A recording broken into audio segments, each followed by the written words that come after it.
Qui se souvient de... Lady Oscar, on parle d'elle dans toutes les chansons. Bonjour à tous et bienvenue sur Chronique Pop. Aujourd'hui, poudrez vos perruques et cap sur les paillettes de la Rose de Versailles. Alors, comment le dessin animé Lady Oscar a été créé? Quelle en est son histoire? Quelle en est aussi mon analyse? Comment ça se termine?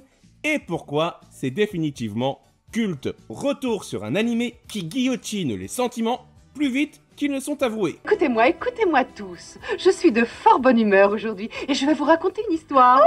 Oh, quelle idée merveilleuse! Tout commence dans l'esprit de Ryoko Ikeda. Née en 1947, la mangaka a grandi dans le Japon des années 60, une époque marquée par l'émergence de la nouvelle gauche du pays, fortement inspirée par la Révolution française. Séduite par ce tsunami idéologique, Ikeda adhère au mouvement s'apprêtant à bouleverser l'industrie du manga. Oui, bouleverser, car dans les années 60, le shoujo est un genre enfantin. Et c'est donc sous cette impulsion qu'il va devenir beaucoup plus engagé politiquement et socialement. En 1972, Ryoko Ikeda décide donc d'arrêter de pondre des histoires d'amour sans mordant. Elle préfère les larmes et le sang en gardant quand même un zeste de paillettes. Et difficile de trouver mieux que la Révolution française pour cela. Versailles Nobara est né. Intitulé La Rose de Versailles dans la langue de Marat, le manga plus sauvage que les chroniques de Bridgestone incarne les revendications de Ryoko Ikeda. Le résultat, un carton qui remplit les caisses du trésor royal. De quoi être adapté en animé. Et quant au Japon, on n'a ni Gojira ni Thomas Joly. Qui missionne-t-on? Évidemment, TMS. La société se charge de cette réalisation à partir de 1979. Un choc, une héroïne qui se bastonne comme un bonhomme, qui souffre comme une femme et qui vit dans un cadre fantasmé par bon nombre de Japonais. Les audiences explosent sur NTV. Lady Oscar devient phénomène et suit rapidement une logique aussi implacable qu'un sourire de Robespierre. Les 40 épisodes de la série arrivent en France en septembre 1986 dans l'émission Récréa 2, faisant passer Lady Oscar du statut de personnage d'animé à celui de nouvelle héroïne du roman national. Bon, et alors, de quoi parle Lady Oscar? Petit rappel pour celles et ceux qui, comme moi, avaient un prof d'histoire qui acclamait Danton en s'affichant avec une voie lactée de pellicule sur sa veste. Évidemment, l'histoire se passe à la fin du XVIIIe siècle en France. Ce n'est pas possible, tu plaisantes. Non, je ne plaisante absolument pas, c'est une merveilleuse petite fille, monsieur. Oscar François de Jarget, comme son prénom l'indique, est une jeune femme élevée en garçon manqué par un père excédé de n'avoir que des filles. Nous n'avons pas besoin de femmes dans cette famille. Depuis des générations, nous commandons des armées et protégeons les rois. J'ai décidé que tu t'appellerais Oscar et que tu serais mon fils.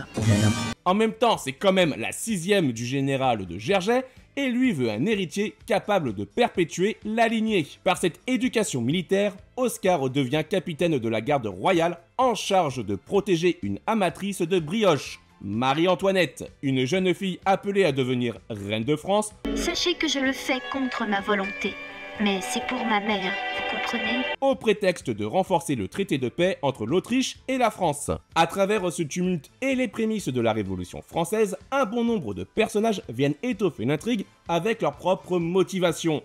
Un casting dans lequel on retrouve bien évidemment Oscar, mais aussi une palanquée de noms pompeux. Eh bien, l'heure est venue. Allons-y, messieurs. Sévèrement burné, Oscar est la capitaine de la garde fidèle à la couronne. Ah, colonel Oscar, mon cher ami, comment vous sentez-vous? Très bien, je remercie votre majesté. Je suis prêt à reprendre mon service auprès de vous dès maintenant. Rongée par ses dilemmes intérieurs, elle est coincée entre ses devoirs de soldat et ses émotions de femme, coincée entre sa loyauté à la reine Marie-Antoinette et son envie de justice pour le peuple. Il faut que tu tiennes, Oscar, c'est ton devoir de veiller à ce que tout se déroule sans que les intérêts contraires se heurtent violemment. Tiens bon, Oscar, pour le bien de tous. Bref, prise entre deux causes existentielles opposées, c'est le type d'héroïne capable d'écrire un guide spirituel sur comment gérer sa crise identitaire en seulement 3 étapes. André, au secours! Oscar! Oscar! André, vite! Oscar, j'arrive! À ses côtés, on retrouve André Grandier, un type que tout le monde adore, mais au karma vraiment pourri. Si tu n'étais pas le petit-fils de celle qui m'a élevé, je te jure que je te donnerais une correction. Condamné à perdre la vue, c'est l'ami d'enfance et le domestique garde du corps assez proche d'Oscar pour en être amoureux. Un amour évidemment contrarié. Je ne vous aimerai jamais. Dans son ombre, il soutient Oscar coûte que coûte, quitte à se prendre tous les coups. André est gravement blessé. Oh non! André! Bien sûr, il y a aussi Marie-Antoinette, la femme de Louis Crevé-Bâton. Reine de France, soucieuse d'être aimée, elle enchaîne les décisions merdiques. En tant que dauphine de France, il est de mon devoir de préserver la morale. Je n'obéirai qu'à ma conscience.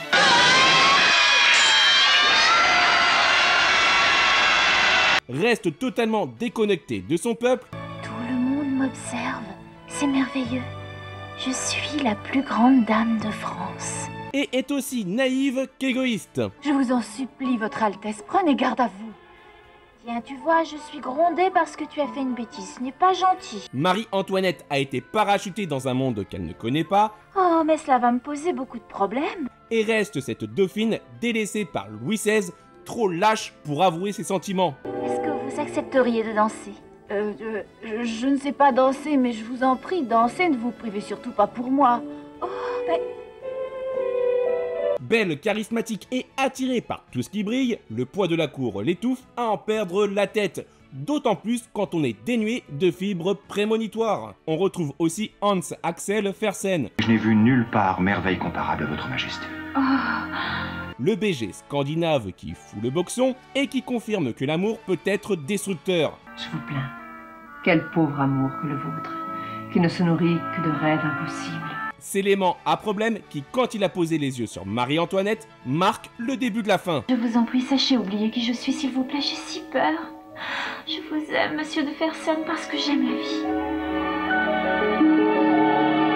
Ces deux-là s'aiment sincèrement comme dans une tragédie shakespearienne. C'est beau, passionné et voué à l'échec. Enfin, comme je ne m'appelle pas Stéphane Bern et qu'ici c'est pas secret d'histoire, accélérons avec le complotiste duc d'Orléans. J'avoue que cette petite Autrichienne ne m'est pas très sympathique, bien au contraire. Et je crois connaître un moyen de lui déplaire fortement. La comtesse du Barry, maîtresse du vérolé Louis XV. Ce n'est pas possible. Ce serait la maîtresse de Sa Majesté le Roi. Mais oui, Altesse, et toute la cour le sait. C'est une femme de mauvaise vie. Saint-Just, qui n'avait de saint et de juste que son nom. Voici le sort que je réserve à sa grandeur le prince Carlos d'Espagne. Et voici celui que je réserve à la princesse et à sa fille. Nous allons éliminer leurs altesses royales. Ne vous en déplaise, monsieur de Robespierre. L'intrigante Madame de Poulignac, adepte de coups montés. De quel droit te permets-tu d'insulter ta mère? Je te préviens, si tu persistes dans ces folies, je t'enferme au couvent. Ou encore de Rosalie Lamorlière, jeune roturière qu'Oscar prendra sous son aile. Pourtant, je n'ai été qu'une source de soucis. Wow, bordel, Lady Oscar, cet animé qui rappelle que Versailles n'était pas qu'une simple cour d'équitation. Non, Lady Oscar, c'est bien plus que le bal des intrigants talqués à la lavande qui pissent derrière des rideaux. Le regarder, c'est réfléchir à une dissertation engagée. Le premier thème donnerait même un sérieux coup de chaud à Freud en personne, à savoir la quête identitaire. Eh bien, les amis, pour une surprise, c'en est une. J'en suis pas encore revenu. Dire qu'on était commandé par une femme et qu'on s'en est jamais douté. Parce que oui, être né femme en vivant comme un homme à une époque où l'espérance de vie n'excède pas 30 piges, c'est un concept courageux. Ne ralentissez pas! Forcez le centre du parage! Enfin, courageux dans la société nippone patriarcale des années 70. Lady Oscar, c'est une sorte de ladyboy affirmé qui démonte les étiquettes, explose les stéréotypes et atomise les conventions avec la délicatesse d'un bulldozer. Oh, faites que je vise juste. À en scandaliser les conservateurs de l'époque pour qui elle devait choisir entre être une princesse ou un guerrier, mais certainement pas une figure qui deviendrait une référence queer. Second thème, la dualité pouvoir-corruption. Regardez Lady Oscar, c'est se fader le Versailles boursouflé par les privilèges faisant dévisser la tête. Je vous assure que vous vous inquiétez pour rien. Cet animé est annie à intrigue politique plus tordue qu'House of Cards. Le pouvoir est un poison sucré que tout le monde veut goûter avant d'y devenir accro et d'y succomber. Quant à la corruption, elle se faufile partout plus rapidement qu'une Dubarry dans le lit du roi. Une corruption qui brille plus que la galerie des glaces après lustrage. Ce Versailles est celui des gourgandines. Vous avez vu ce que j'ai vu? Son Altesse a adressé la parole à Oscar. Nous venons après. Venez, venez, approchons. Elle nous adressera peut-être aussi la parole. Des rivalités. Elle se conduit comme si c'était elle, la reine. Elle se déplace toujours avec sa cour. Des colibés. On dit qu'elle n'a épousé le comte du Barry que pour sa fortune. Et on prétend même que ce mariage n'existe que sur le papier. L'union n'aurait jamais été consommée. Des gants blancs jetés au visage. Messieurs, vous connaissez les règles du duel, vous aurez chacun une arme identique. Et d'assez de vent pour se demander si l'architecte a sérieusement pensé à isoler les combles du château. Oh, elle n'est pas si machiavélique. Elle vient de se rendre compte qu'elle ne m'avait pas adressé la parole. Enfin.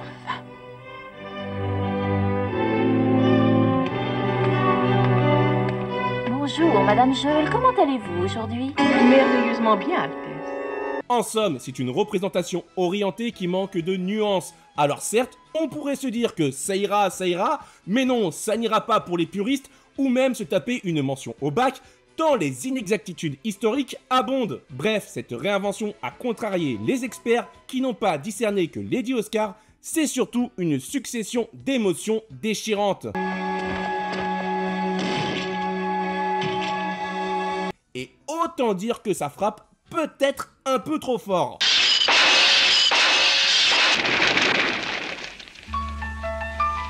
Notamment avec l'amour et le sens du sacrifice. Pour obéir à mon père, je vais devoir bientôt me marier et fonder une famille. Parce que regarder Lady Oscar, c'est se prendre des tisons dans les flancs. Oscar François de Gergais a le cœur torturé entre l'amour pour sa reine et le peuple. Pleinement engagé, elle aime de tout son être, même si cela doit la détruire. Oscar, est-ce que tu as décidé qui tu allais aider? Je ne prendrai parti pour personne. D'ailleurs, les protagonistes principaux ont eux aussi la fibre autodestructrice. Depuis quand se marie-t-on par amour dans ce pays? Répondez-moi. Depuis quand est-ce que l'amour a de l'importance dans un mariage? Ils se débattent avec des sentiments contrariés, souvent réprimés et presque toujours tués dans l'œuf. André aime Oscar, mais Oscar aime faire scène, mais lui aime Marie-Antoinette, mariée à Louis XVI, qui lui aime redessiner des lames de guillotine. Il l'a tranché comme une volaille. Inutile d'attendre un happy end, on n'est pas dans Mon Petit Poney, c'est la Révolution française. Eh bien, soit, puisqu'on nous interdit l'entrée de la salle nationale, mes amis, l'Assemblée se réunira au jeu de paume. Qui est d'accord? Tiens, justement, impossible de parler de Lady Oscar sans aborder la justice et la Révolution. Oui, Oscar est capitaine de la garde et donc enclin à la justice. Mais oui aussi, Oscar est une femme habitée par un esprit de liberté et d'égalité. Garde, ouvrez les portes! Faites sauter vivement toutes ces chaînes, que les députés de la nation puissent entrer et siéger devant sa majesté! En plein réveil social, elle comprend que la société asphyxie, que les inégalités font avancer les fourches et que la colère des gueux est alimentée par leur souffrance. Comment? Vous voulez que j'ouvre le feu? Mais monsieur, ces hommes ont été élus librement par la nation. Au nom de quoi? Pour agir sur les représentants du peuple de France? De quoi se retourner contre ses convictions passées et terminer à nouveau dans les larmes et le sang.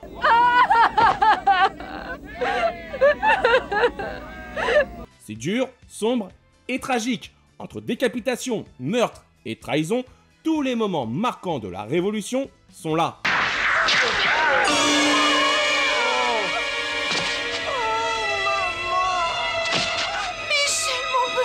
De quoi encore attirer les foudres de détracteurs, offusqués par l'idée que des gosses regardent cela à l'heure du Benko. Quoi qu'il en soit, tout ce brainstorming thématique a choqué les normes et provoqué la censure ainsi que des dialogues remaniés. Et d'ailleurs, quant à ce sujet, je suis curieux de connaître les souvenirs que vous avez de Lady Oscar, alors avant de pouvoir les découvrir dans les commentaires, voici quelques anecdotes en vrac. Pour l'aspect historique, Ryoko Ikeda s'est basé sur la biographie de Marie-Antoinette rédigée par le biographe Stefan Zweig, une œuvre qui s'appuie sur sa relation avec sa mère Marie-Thérèse d'Autriche, son mariage sans amour avec Louis XVI, sa rivalité avec Madame du Barry, son amitié pour la comtesse de Poulignac, l'affaire du collier de la reine ou encore son amour pour le comte de Fersen. Niveau inspiration, si Oscar François de Jarget est bien un personnage fictif, elle rappelle néanmoins une véritable figure historique, le Chevalier d'Éon, une sorte d'agent secret de Louis XV qui s'habillait en homme et en femme. Un doute subsiste d'ailleurs encore sur son identité sexuelle. Quant au père d'Oscar, il s'inspire de François-Augustin Régnier de Jarget. Bernard Châtelet, lui, de Camille Desmoulins. L'histoire s'est mise en marche, la révolution gronde et personne au monde ne pourra l'empêcher à présent. Pour l'adaptation française, des historiens ont été engagés pour vérifier le contexte et le nom des personnages. Bon, visiblement, cela n'a pas empêché les anachronismes comme le stéthoscope, l'arc de triomphe et le drapeau tricolore créé des années plus tard. Niveau tenue vestimentaire, l'uniforme du régiment des gardes français est en fait celui utilisé par la garde royale. L'uniforme porté par Oscar date de l'époque napoléonienne. Transpirant la noblesse, la musique de Lady Oscar ferait chialer un bourreau. Et si le générique français est chanté par Marie Dauphin sur des paroles d'Antoine Decaune, le générique japonais est interprété par Suzuki Hiroko.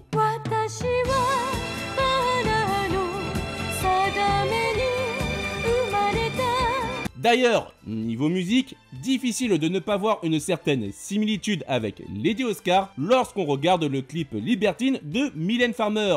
Le titre La Rose de Versailles est une référence directe à Marie-Antoinette. D'ailleurs, le manga original est bien plus focalisé sur elle et aborde un ton bien plus léger.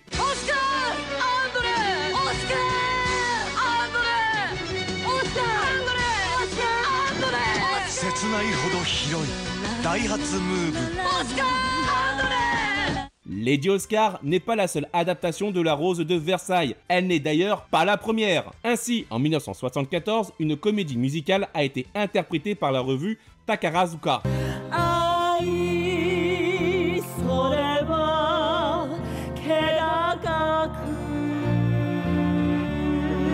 En 1976, la mangaka Ryoko Ikeda donna son accord d'abord pour un feuilleton radio, puis en 1978 pour un film tourné en France et réalisé par Jacques Demy. L'animé mélange d'ailleurs la vision de ce film et du manga original. L'intégrale de la version animée comprend 42 épisodes. Outre les 40 réguliers, il en existe 2 autres jamais exportés en France. L'épisode 41 intitulé La Rose de Versailles et les femmes est célèbre au Japon. Quant au 42e, il est plus mystérieux et a seulement été diffusé dans quelques régions du Japon. Il s'intitule Portrait de Rose Brûlante. Enfin, concernant le doublage, la voix du narrateur est celle de Jean Topard. Oscar François de Jarget est-elle incarnée par Marie Delanoë, qui n'est autre que la voix de Maya l'abeille. André, lui, est doublé par 2 voix, celle de Gérard Lartigot et du cultissime Éric Legrand, notre Végéta national. Enfin, Marie-Antoinette est incarnée par la voix d'Amélie Morin, la même actrice qui double Candy. Bon, et alors, après avoir dit tout cela, comment se termine Lady Oscar? C'est simple, convenu et téléphoné. Ouvrez le feu! Lady Oscar meurt. Oui, mais avec classe. C'est quand même mieux que de la tuberculose.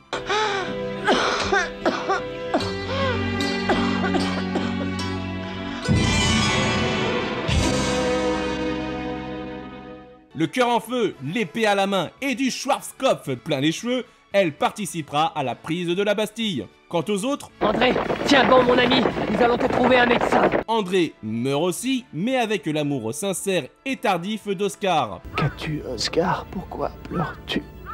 André, je veux que tu m'épouses. Quand cette guerre sera terminée, je voudrais que tu m'emmènes avec toi.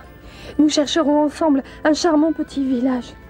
Un petit village avec une très jolie chapelle. Et c'est là que nous nous marierons. Je veux plus que tout au monde devenir ta femme. Fersen, lui, vient secourir Marie-Antoinette en devenant son cocher lors de la fuite à Varennes, le tout avant d'être congédié. Nous vous remercions de tout votre dévouement, mais nous sommes hors de danger. Vous pouvez maintenant poursuivre votre route de votre côté. Mais votre majesté... Quant à Marie-Antoinette, ai-je vraiment besoin de le préciser?